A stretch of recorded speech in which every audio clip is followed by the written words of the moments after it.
Thank you to the U.S. China Policy Foundation for this opportunity to join with Wang Qi and Bruce Dixon. I'm honored to be in their company. Bruce Dixon's new book on the party and the people really captures the this tension between how a party can repress and yet be responsive at the same time to its people. And despite the failure of communist parties left and right in the last 30 years, has persisted in maintaining its grip on power, and I recommend it. What I'm talking about today is U.S. China relations, and of course, this is the 100th anniversary coming up of the Communist Party's founding, and it's going to be a massively celebrated event in China over the next month. U.S. China relations don't go back, to my knowledge, back to 1921, whatever iterations there weren't much in that period, leading up until 1945-46, when America's most successful public servant, General George Marshall, was assigned to the Marshall Mission to try to help put an end to the Chinese Civil War between the nationalists led by Chiang Kai-shek and the communists led by Mao Zedong in the aftermath of World War II and the defeat of Japan. I'm not going to go into that today. There was also the Dixie Mission during the war, where some American officials tried to establish relationships with the components of the opposition to Japan, which were embodied by Communist Party elements out in northwestern China. I think I'm going to try to skip across a lot of the history the way a stone skips across a body of water. And I'll touch on a few points where we've between the US and China. Most importantly, of course, was the period from 1948 through the 1949 conquest of China by the Communist Party, the defeat of Chiang Kai-shek, sending him in retreat to Taiwan, where he established a nationalist government called the Republic of China in Taipei, in hopes of returning to the mainland. The US was quite ambivalent with him. Many in the US government had reached the conclusion that Chiang's time ahead was limited, that the PRC would be swallowing up Taiwan despite its history of being a Japanese colony and having other different statuses over time. And that, so we just had to wait. And so the American embassy in Nanjing, which had stayed on after Chiang Kai-shek departed for Taiwan, didn't really close operations and anticipated opening relations with the new communist government. But events were moving fast in the late 1940s. One of the big moments in thinking in American policy circles was the Czech coup in 1948. And then, of course, the famous Winston Churchill speech about the Iron Curtain descending across Europe. What had been wartime collaboration was becoming more and more post-war, pre-Cold War division between the Soviet-led part of the world and the American-led rest of the free world. Of course, the great defining moment for the US was when somehow Kim Il-sung, and the history of this is a bit interesting and complicated, but Kim Il-sung persuaded Stalin and Mao to support his invasion of South Korea. And in the aftermath of the Czech coup and other developments in Eastern Europe, the US saw that being vague about defending the government in South Korea or else other governments with a orientation to the West was not going to be in their interest. And so in the aftermath of the North Korean invasion of the South, the US then tilted back to Chiang Kai-shek and supported him, on the one hand trying to restrain him from reattacking the mainland because that looked to be a hopeless operation, but at the same time interposing the American 7th Fleet to keep China from taking over Taiwan during the distraction of the war taking place in South Korea. That really set us up for a systemic competition with China. Trade was embargoed, personnel movement was forbidden. The US pulled out its diplomats from the mainland. We had to extract the remaining teachers and missionaries and others who were on the mainland. And we had a few left behind who got caught up in the grinding wheels of history. But we were into a full out systemic confrontation, mostly initially focused on Moscow, with China as a kind of party, not in the lead, but certainly important. But the US was not going to be looking to improving or somehow finessing traditional diplomacy, which is kind of blind to ideological backgrounds, whether you're a monarchy or a democracy or something else. Diplomacy goes on because you have to do the affairs of state, irrespective of the systems. But in this case, the systems became very important through the early 1950s. Taiwan remained, the great bone of contention between the US and China. The US protecting Chiang Kai-shek's regime, China's believing increasingly over time that recapturing or somehow unifying with Taiwan was necessary for the successful achievement of the Communist Party's mandate to have China stand up again and no longer be divided by foreign powers. The 1954-55, the passing of Stalin, who had been a great influence on Mao, and the end of the war on the Korean Peninsula allowed Mao to think about trying to put pressure on Taiwan again. We had 1954-55 Straits crisis, shelling of the offshore islands just off the mainland that were still controlled by Taiwan. And that was, in the end, not consequential. It didn't get anywhere. And in 1955, the Chinese Communist foreign minister reached out to the US and offered himself a stepping stone down from the confrontation that had preceded the period, and said, let's get together and talk about practical matters, such as the return of those personnel who were not yet returned from either the US to China or China to the US in the aftermath of the conclusion of the revolution in 1949-50. That began a new process called the Warsaw Talks. Ambassador Wang Bingnan and American diplomat Alexis Johnson met first in Geneva and then subsequently in Warsaw periodically.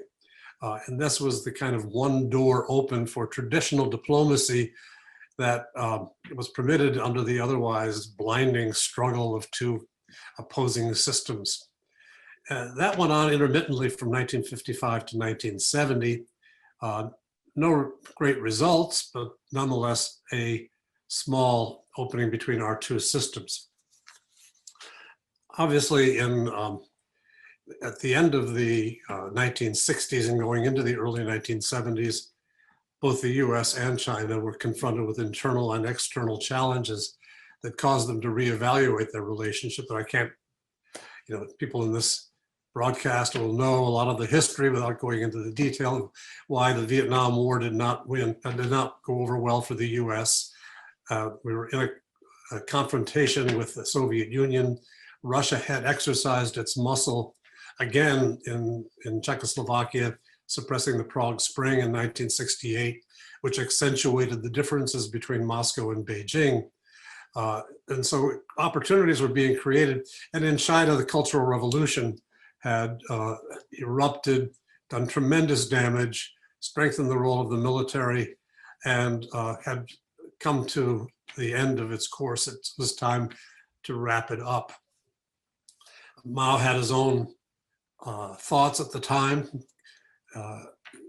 Clearly, he needed a stepping stone to get down from the Cultural Revolution and to find a new path forward. Zhou Enlai was very much involved in facilitating that, but always in step with his leader, Mao.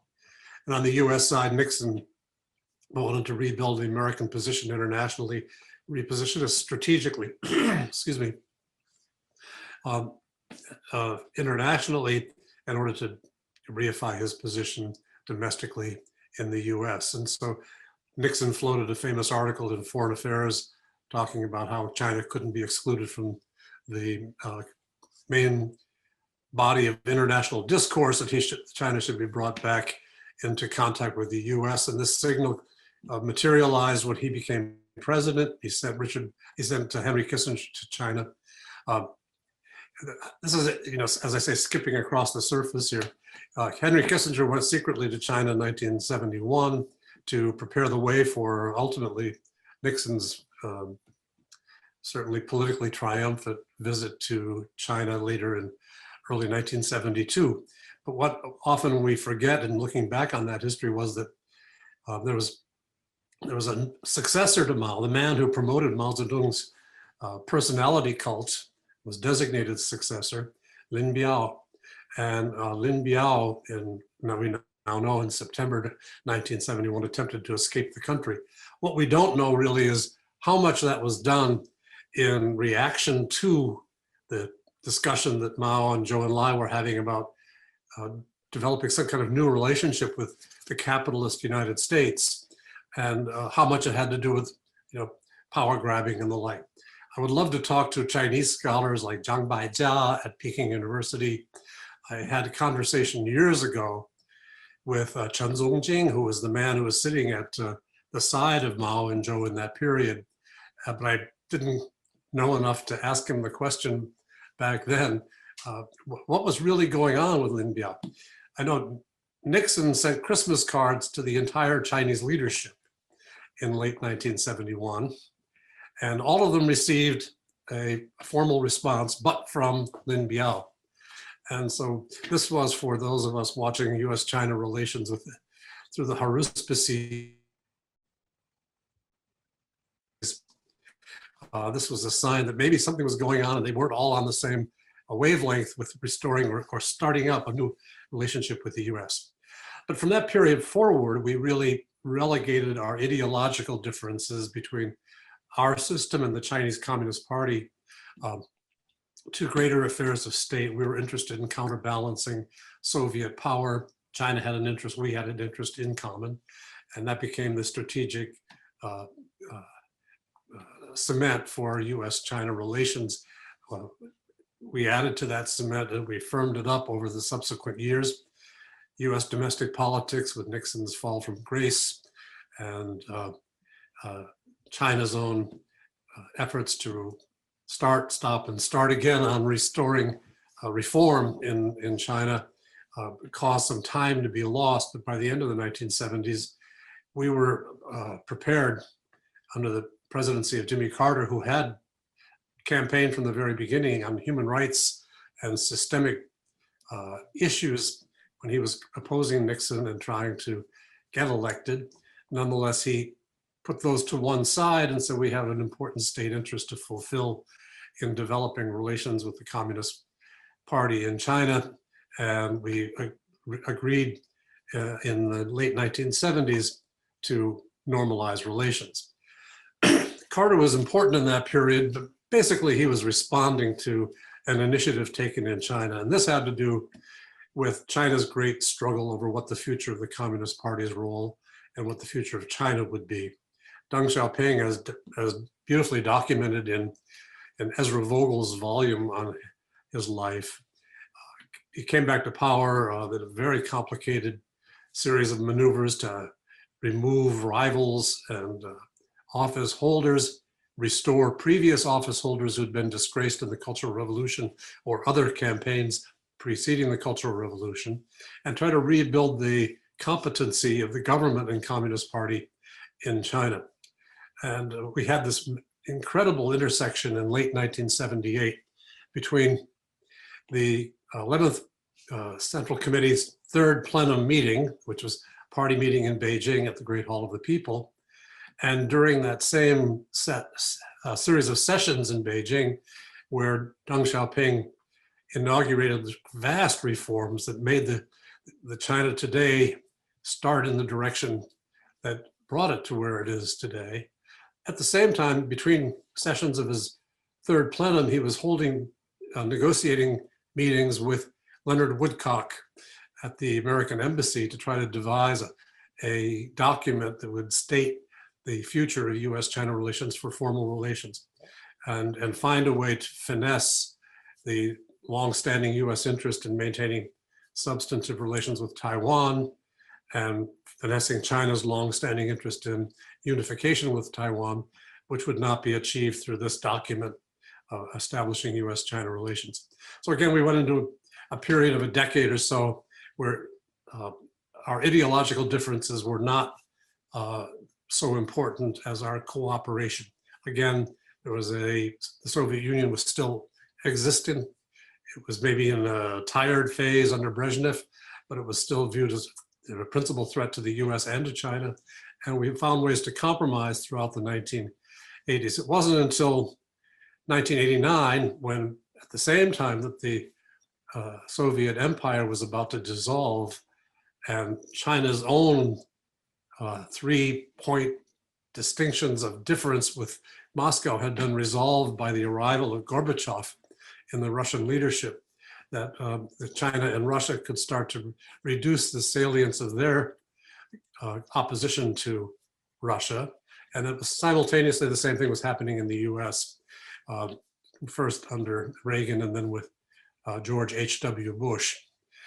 So the edge of Russia in our mutual accommodation was being lost. That cement was being lost. The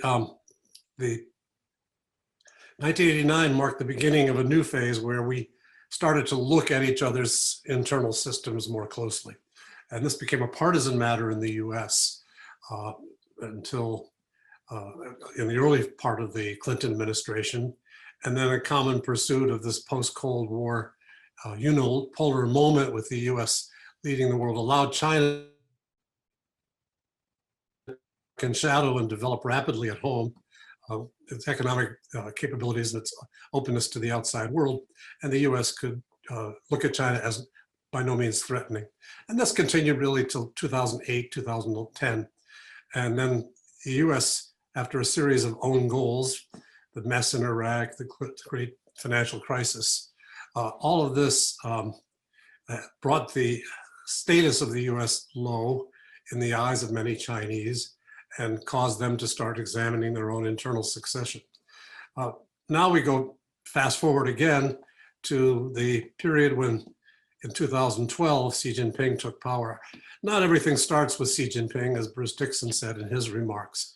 A lot of continuity as well as change. I remember in 2014 writing a piece about how the period when Deng Xiaoping was in charge from the 70s through his successors in the early 2000s, where China would keep a low profile and focus on its own domestic affairs and not get into confrontation over systems, was coming to an end. And the US series of mistakes in its own self-governance, domestic dysfunction and the like, caused the Chinese to start reevaluating their relevant respective position vis-a-vis the US, and to begin to be more outspoken.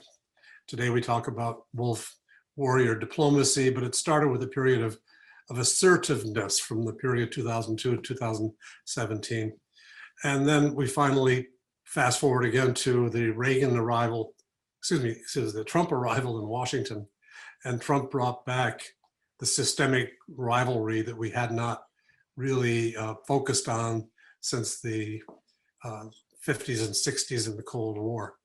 And that's where we are today. The question now becomes, as Bruce asked questions at the end of his presentation, the question now for us is, how do we take this systemic rivalry where we have a newly installed post-Trump Biden government talking about the international order being upset by Chinese behavior, and the Chinese saying, what international order, who are you talking to? We have to make some important decisions about how far we're going to carry our ideological competition with the Communist Party of China, and how much that's going to determine the future of our relations, whether greater long-arm competition or something more violent up close, and whether we're going to also be able to conduct diplomacy without regard to the systemic nature of our opposite numbers rules. And that's really where we are today in this 100th year of the Communist Party's ascension to power in China. I look forward to our onward discussion, and thank you very much.